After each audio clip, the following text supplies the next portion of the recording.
Welcome back, everybody. Off and rolling here on an Overreaction Monday. We'll do our high school football rewind about an hour. Got a lot to unpack there for what happened over the weekend. Okay, well, we've been waiting enough time to get into what went down Saturday night in Brookings. #1 North Dakota State with a 38-7 win over second-ranked South Dakota State. Our guy Sam Herder joins us each and every Monday at 9:30 to rip the lid off things, as Ron Burgundy would say. So I'll let you rip the Band-Aid off for Jackrabbit fans. What do we make of what went down Saturday night? Yeah, I think, there was the Chase Mason injury kind of overtook the headlines a bit going into that game. And then I think once it was known, probably late Thursday into early Friday late Friday into early Saturday, that it was known that, he was unlikely to play. I just feel like maybe that took the air out of things a little bit. And that's as far as the anticipation for the game. I wrote that even if he was fully healthy, ready to go, like, I don't think anyone was beating NDSU that day. And so even if he was in there playing, I still think NDSU would have won. But without Chase Mason, I mean, the offense would have had to do, something out of the ordinary. They were very limited, and the defense would have had to play their best game of the season, and they probably played their worst defensive game in 3+ years. And so it just wasn't a good day for South Dakota State. And, I think there's a chance that they can, still be okay. They'll have to get healthy. It sounds like they could be without a few key players. I think Chase Mason is expected to return. Probably could hold him out this week and see if he can be good to go in a couple of weeks when they go to South Dakota. I know he had a walking boot on, and it seems like he might be a ways away from returning, but I think maybe that was just to kind of make sure things are stabilized and healing well, because he might be dealing with a couple of different things in his foot, lower leg area. But his return is going to be massive because Luke Marble was very limited, but he was also going up against the best defense in the FCS, so it was a tough task for him. I know you wrote this for your poll column on where we're at with NDSU now, as I would have to imagine a heavy favorite to win this thing, and they still have a game in Grand Forks, and they still have a game this weekend. And Kyle Emanuel and I were talking about this on our post-game show Saturday night. This sets up as a perfect trap game for Youngstown State. They had the emotional win in Brookings. They got the huge game in Grand Forks. And by the way, here's a 5-3 Youngstown team that's got a pretty good quarterback as well that you just can't overlook who's coming to the Dome this weekend. Yeah, I think it is easy to look ahead to that UND game. Yes. That's going to be a massive showdown. But there is one more test, I think, coming this week to NDSU. And I mean, the final two games, you like the Bison there at home versus Northern Iowa and St. Thomas, but two more ranked teams coming up, and could really pad, the playoff resume with two more wins. But, going to UND will be a tall task. And Youngstown State, like you said, Bo Brungard is a dual threat guy. I mean, you got to wonder if maybe he's running on fumes, just how much they use him with his legs and his arms. But in the past, those type of dual threat quarterbacks have given NDSU some problems, and this is a game right in between two rivalry games, and so maybe a trap game. But I've said in the past that if a game is called a trap game too many times, then it turns into a point where it's not a trap game, because it'll get into the Bison locker room of people saying, "Oh, this could be a trap game." And so I wrote it too. Like, NDSU is just so loaded on both sides of the ball, and they seem to have that laser focus about them, where it does seem like it would be difficult for anyone to beat them this year. I look at it though, Brungard had some damage against the Jacks, and he did something to UND, and that's something I guess for Bison fans to certainly be aware of once the game comes, because he can beat you. He's a talented player. Yeah, and there's, a lot of names in that conversation for the Walter Payton Award, and I think Bo Brungard's name, belongs, in there, whether he's top 3, top 5, I don't know, but his dual threat abilities are just, crazy. And, like two games ago, he had 500 total yards, and he had like 30 carries for like 200 yards and 300 yards passing. And so he's getting it done. And, even if the pass protection isn't always there, he has a way to wiggle out of that pressure. And so he's definitely a problem that NDSU will have to contend with. All right, so let's start with the Jacks. You and I have been doing this all season long, and there have been warning signs. Is that maybe too strong a word when you look at how they played against Youngstown? How they, I thought, messed around, frankly, with Murray State, even though I know Mason came out of the game early in that one. There were just signs to me, Sam, that they were so reminiscent of what the Bison were doing in 2022. They were finding ways to win, but it wasn't pretty, and then the dam broke Saturday night. Yeah, South Dakota State kept on winning without, you could look at it from a couple of angles. They weren't playing their best football. No. and they were still winning games, some of them, rather decidedly. And so you could look at it as, well, once South Dakota State puts it all together, then they could be really, really good. But you could also look at it from the other angle of, well, at some point, this stuff is going to catch up to them. That was, an offense that was kind of, spinning its tires at different points. The ground game wasn't super explosive. Offensive line has had good moments, but also some other moments where they just couldn't get, a good push. And then kind of the same thing defensively. There were times when they were absolutely dominant, but there were other times too where they just gave up too many explosive plays. And I think we saw that this last weekend against NDSU, where I thought there were times where South Dakota State's defense looked good and put NDSU's offense in difficult situations of 3rd and 9, 3rd and 10, 3rd and 12, but then the Bison would convert those Yeah. sometimes with relative ease. And then offensively, I mean, without Chase Mason in there, NDSU is going to sell out to stop the run. And when you do that against an offense that was already kind of struggling to run the ball, it just wasn't going to be a good day for South Dakota State's offense. And, I do think they have a chance to, like I said, turn things around. They have to get healthy, but things are setting up where they could go 3-0 down the stretch, and then they go to UND in the regular season finale. And if Chase Mason is back by that point, which I think he will be as long as he doesn't re-aggravate some of his injuries, that could be a 50-50 type game. And so South Dakota State still could finish 11-1 and be a top 3 seed, top 2 seed if other results go their way, or they could finish 10-2 and they might have to hit the road in the quarterfinals at that point.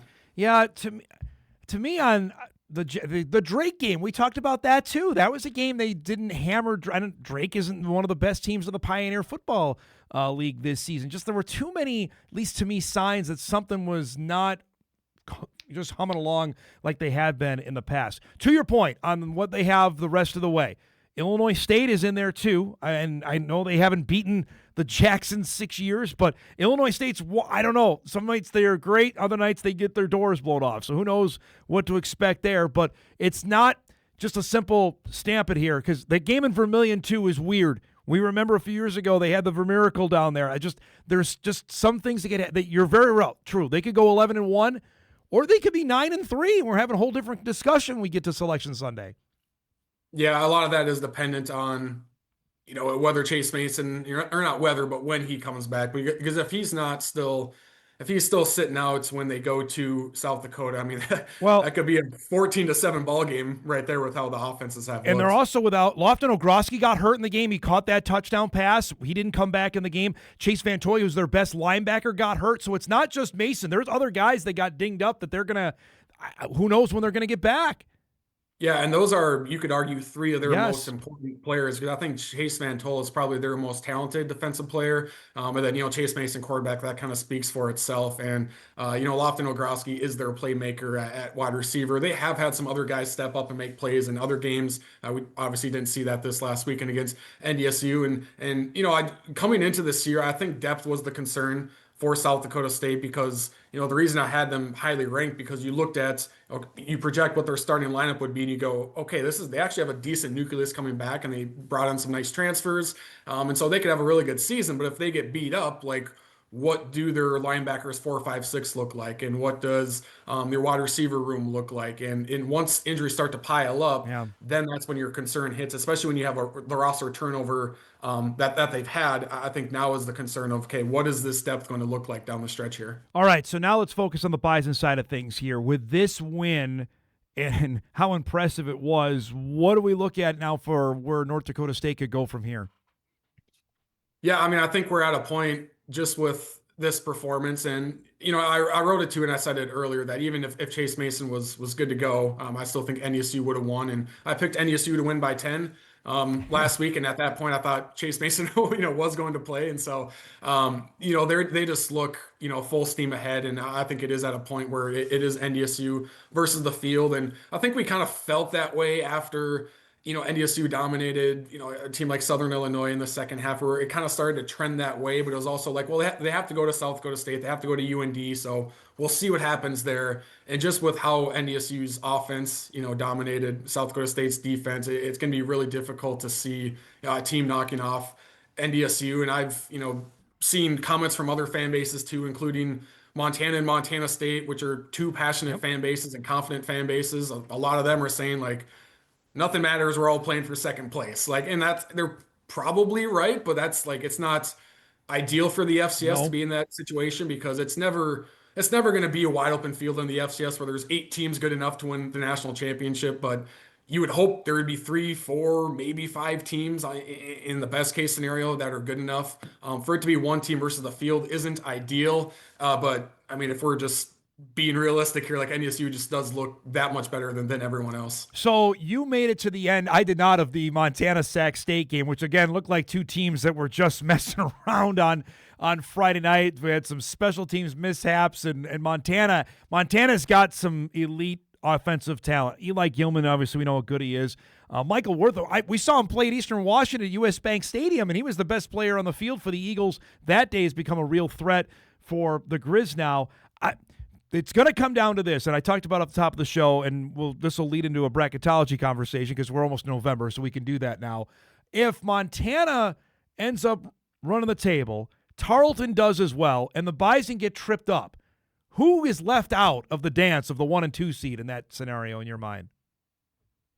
Yeah, I think it could end up being Tarleton State in that scenario, but it also depends on like if UND wins out and Montana wins out, those are your top 2 seeds right there. So you would have to seed UND ahead of NDSU and South Dakota State. I mean, you would have to seed Montana ahead of UND, assuming the Grizz went out because of the head-to-head, and Yep. UND would have the head-to-head over the Bison and the Jackson. So you could be looking at Montana 1, UND 2 in this scenario, and then it's NDSU and Tarleton State at 3 and 4. And so, like in some years, there has been that wiggle room where NDSU could drop a game and still be a top 2 seed. There are scenarios where the Bison drop a game and they move out of the top 2 seeds.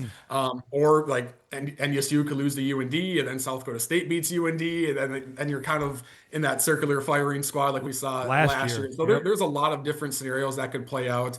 But NDSU, I mean, they're gonna have more ranked wins than anyone else, and they'll have a pretty good strength of schedule, and so you do have that going for you if you are the Bison. But no doubt, it's not a guarantee where you drop one game, oh everything's fine, you'll still be a top 2 seed. That's not guaranteed just based off of who you lose to and then what else happens. Because I think for Tarleton's sake, their last challenge is this weekend, and Abilene's fallen off.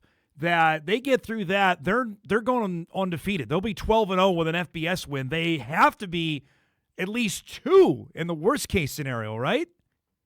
Yeah, it kind of depends on what happens. I mean, how would they stack up a 12-0 Montana team versus a 12-0 Tarleton State team? The Grizz would probably have a couple more ranked wins, but Tarleton would have one more D1 win.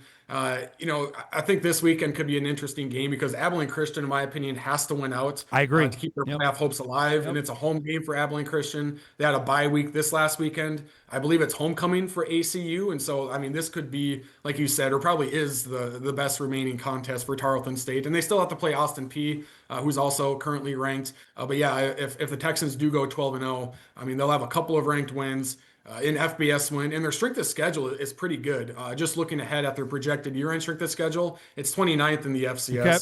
NDSU's is 23rd. Montana's is 27th. Like if you're all in the 20s, like it's pretty much on par with each other, and so they are going to have a good resume. This isn't a 12-0 team coming out of the Big South OVC or the Southland. Like the UAC is pretty good, and Army has been a pretty good FBS team as well. So it's not like they beat 0-12 UMass or whatever for their FBS win. It is a pretty good one. Couple more minutes here with Sam. I've been beating the drum like you have for the Ivy League. Harvard keeps winning. Can Harvard earn a top 8 seed if they finish unbeaten? I think they'll need a lot of help, like Monmouth dropping a game or Lehigh dropping a game, Tennessee Tech dropping a game, which I don't necessarily believe any of those teams will.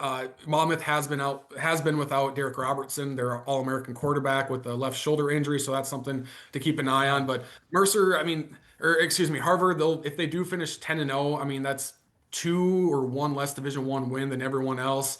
Their strength of schedule is going to be in the 80s. Like they're not going to have any ranked wins. If they do beat Dartmouth this weekend, that would be a quality win. But I just don't know if they'll have that resume that would stack up against some other teams in that top 8 discussion. All right, before we get to your spotlight games for the weekend, who's the team maybe we're not talking about enough that's coming on that could have a big November?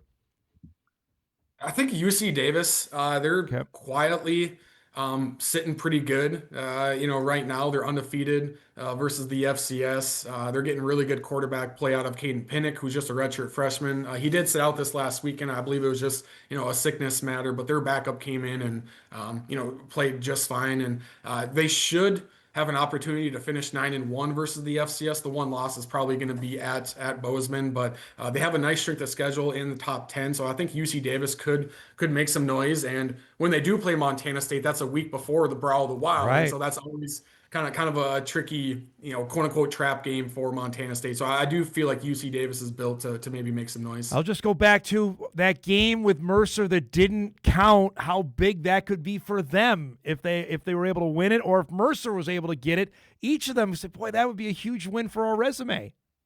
Yeah, and Mercer is hot right now as well, and they have that loss to Presbyterian that sticks out like a sore thumb, but they also had a different quarterback in that game, and they made a switch, and Braden Atkinson is probably alongside Caden Pinnick for the Jerry Rice Award. He's been a really good quarterback for them, and so Mercer is also a team that's hot right now. All right, let's give us your spotlight games. What do you got going on here for Week 10? Yeah, we mentioned the Tarleton State at Abilene Christian game. Tarleton State is, like we said, in the running for a top 2 seed, but in my opinion, Abilene Christian needs to win out to get into the playoffs at 8 wins, because if they lose one more game, they'll be at 71 wins, and I just don't know if that's going to get you in this year. UND goes to South Dakota. UND has been laser focused this year, but going to USD, who also probably needs to win out to make the playoffs, that could be a tough contest for UND. Youngstown State goes to NDSU. We talked about that one. Another ranked matchup for NDSU, and Youngstown State is playing very well, so that's an exciting game. And then Dartmouth goes to Harvard. We'll see if Harvard can keep on winning, but Dartmouth is probably looking like that number 2 team in the Ivy League right now. Dartmouth might have a pathway to finish 8-2 overall if they do lose this game. Is that good enough to get an at-large bid? If the bubble's weak, then maybe the Ivy League gets 2 teams in. I don't know, but even if they do lose to Harvard, being competitive in that game, I think would go a long way. If they get blown out, then maybe the Ivy League doesn't get that second team. But that's a fun one, and it's fun too, because now we're paying more attention to the Ivy League, because what happens in that game is going to impact who's the 7, 8, 9 seed, and so that'll be one to watch for sure. Let's go! Not only one Ivy League team, give me 2 in the tournament. Come on, let's do that. Great stuff as always, Bud. Thanks for getting our week off to a fantastic start. We'll talk next week, okay? Okay, sounds good. Thank you. Sam Herder joins us each and every Monday at 9:30 to give us the lowdown on everything FCS-wise. That's a great point he brings up on UND in the mix here as well. Because if the Fighting Hawks go and beat the Bison and beat the Jackrabbits, UND would be 10-2. Its 2 losses would have been basically at the horn to Kansas State and at the horn to Montana. That's an awfully impressive resume. Now, if they get tripped up in one of those games, if they lose to the Bison or lose to the Jacks at 9-3, then you're likely a 7 or 8. And I know Sam tweeted this out, and we'll get into this probably more when his first bracket comes out, and I'll have mine coming up later this week as well, that you're going to have a scenario where you're going to have 2 to 3 Valley teams on one side. I know nobody likes that. I hate it. But I don't know how you're going to do it this year, frankly, unless there's some results that we don't foresee happening take place. Like South Dakota beat UND on Saturday, which, by the way, I threw my lot in with the Coyotes that they'd beat Illinois State. What was that? I even said it. USD I didn't think was very good. And USD could lose 2 or 3 more. Coyotes have the Fighting Hawks this weekend. They have the Jackrabbits after that, and I know that game's in Vermilion. Then they still have a game, I believe, in Carbondale to end the year. So they have 4 losses now. They could be 5-7 to finish the year. For a team that was preseason picked 4th in the country, that is not ideal, as we like to say around here. All right, we're overdue for a break. We'll take one now. We got a couple emails to get to. We got Jeff Kolpak coming up in hour 2. Get his takes on what we saw Saturday night in Brookings at our high school football rewind. I already got plenty of stuff to talk about there. That's coming up. We come back on Hot Mic right after this.